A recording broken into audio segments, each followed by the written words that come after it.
So this again is an example of how the SWOT would work, where you would find out about the branding, the product, the research, the satisfied customers. Include your entire team when you're doing a SWOT analysis, because it is an analysis of the entire company's strengths and weaknesses, not of a particular product. Because customer service might be a bad or a weakness, or customer service might even be a strength, but generally the marketing team would not know about it.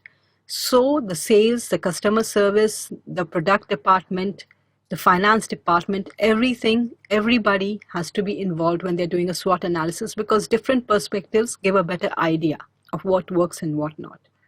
SEPTE is a part of SWOT, or it cannot be a part of SWOT. It depends upon the kind of business that you are in, but make sure that you are covering the SEPTEs, especially when you're doing the opportunity and the threats.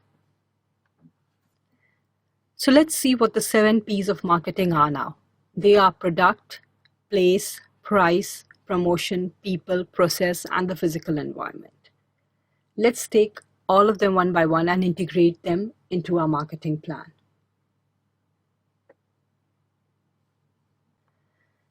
So what is it about product and digital marketing? So you have to ask yourself questions like, at what stage of life cycle is my product? Are there existing products similar to it? Does my product provide solutions to the customer? How is my product different from my competitors? What is its USP? Are there negative reviews of my product? What have I done to resolve it? All of these are a part of the digital media environment and the product that you need to address when you are launching your product online. Place in digital marketing is equivalent to the website or the location of the business, probably because of local search marketing. It can also be about the placement of the product on the website. Where is the product placed? Where is the call to action placed? How is it placed? Where is the form for the lead placed? So place can be about a lot of things in the digital market, and each of these, focusing on them, leads to more conversions. Bundle pricing, competitive pricing, discount pricing, standout pricing, these are some of the techniques that come across on the digital market to make more sales. Bundle pricing is when you are bundling 2 or 3 products and offering it as a discount. Competitive pricing is when you are creating softwares to compare the pricing of similar services or products. Discount for certain membership discounts are in fact very common in digital marketing.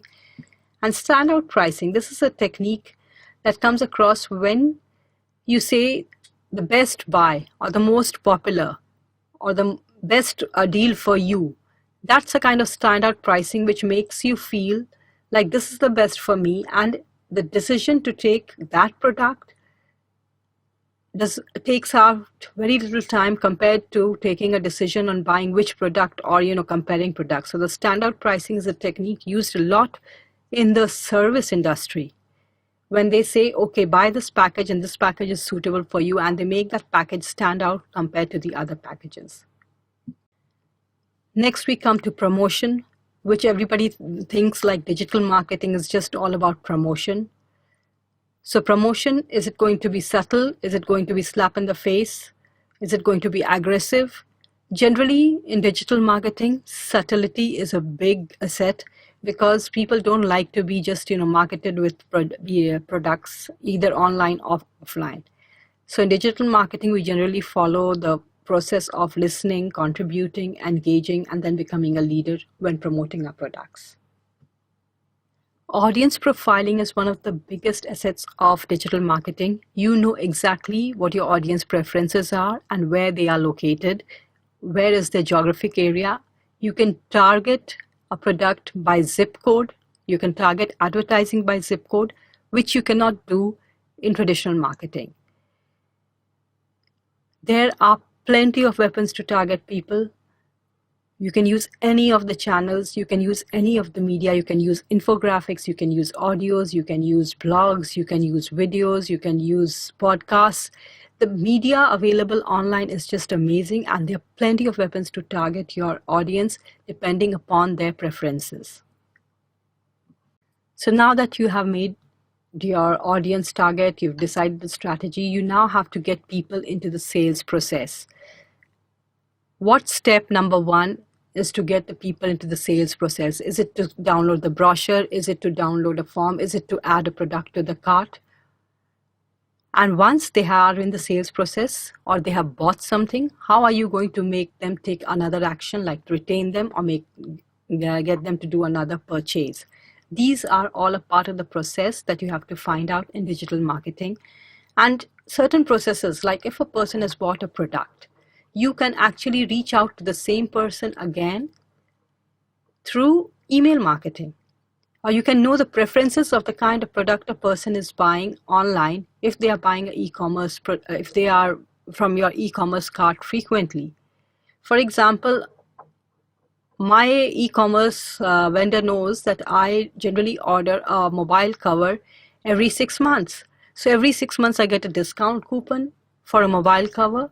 That is why, because they've been monitoring my behavior for around 4 years at a stretch, and they now know that every 4 months this kind of segmentation should be a part of your process, because this kind of segmentations leads to more sales. And finally, physical evidence. Physical evidence is everywhere online. It comes in the forms of directories, it comes in the forms of testimonials, reviews, where everyone says what a great place this is. This place that exists has great decor for a restaurant, or great menu. The menu items were good. The service was good. The customer service was good. The fencing done was bad. Or the dentist did a great job.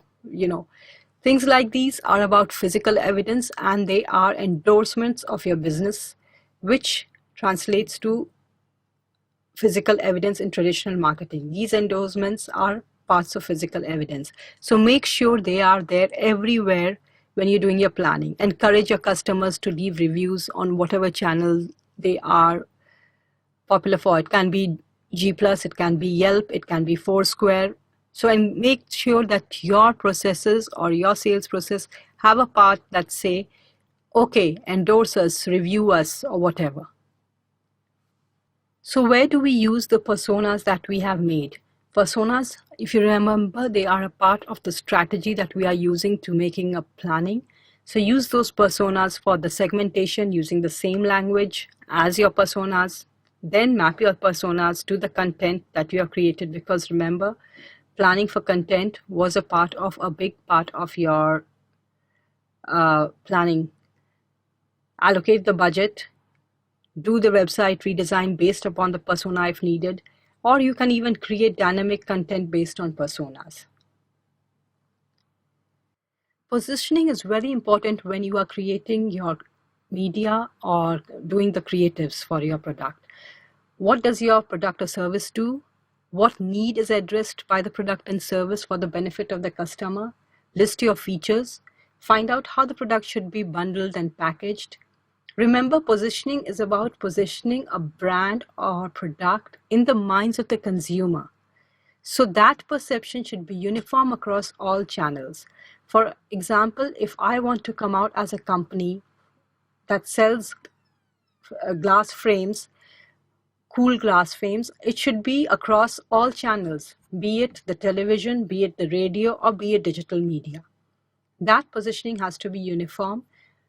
Online, there's a certain difference. For example, I might be able to project my lens to a lower segment, economic segment, and to a higher luxury economic segment, depending upon the channel. So there too, my positioning has to differ. Your positioning statement has to define the value proposition of the product to the target market. So you have to have the target market in your positioning, the point of difference, that is the reason to buy, and the point of parity, that is the frame of reference. Next, we come to branding. To develop your brand mantra, you need to go to customers and ask what comes to mind when they hear about your brand. Take 5 or 6 concepts of your brand, then relate them to the point of parity and the point of differentiation. When developing a brand mantra, always think of how you can define your brand in 30 seconds. Try to make a mental map. Use emotional modifiers, use descriptive modifiers, or use brand functions. For example, Nike is authentic athletic performance. Disney is fun family entertainment. McDonald's is fun family food. You need to be there using these modifiers. Finally, you come to the budget. In the budget, you decide which channel to invest what. So you have the month-wise with the projected sales budget and the actual budget that was spent. You can divide your marketing programs into either campaigns or onto the channels. If you prefer to run your marketing programs on campaigns, for example, I might decide to invest only on a campaign on Facebook, or I might want to invest on retargeting on a particular platform like AdRoll. Then break down your budget according to those campaigns instead of breaking it according to the channels. Marketing planning involves a lot of action. Break down each action point. Allocate timelines to campaigns. Make sure they are creatives. Above all, make sure there's accountability for each of the campaign that you're planning. You can see the planning that is attached, a marketing plan that is given there as an attachment for an example of how to actually come up with planning. But also, planning is pretty broad. A good plan is a plan that does planning in details, that sets targets, and that sets the expectations. So that sets the tone for your marketing, so that when you're creating a planning in the next round or in the next cycle, you improve upon that planning because you know where you can improve.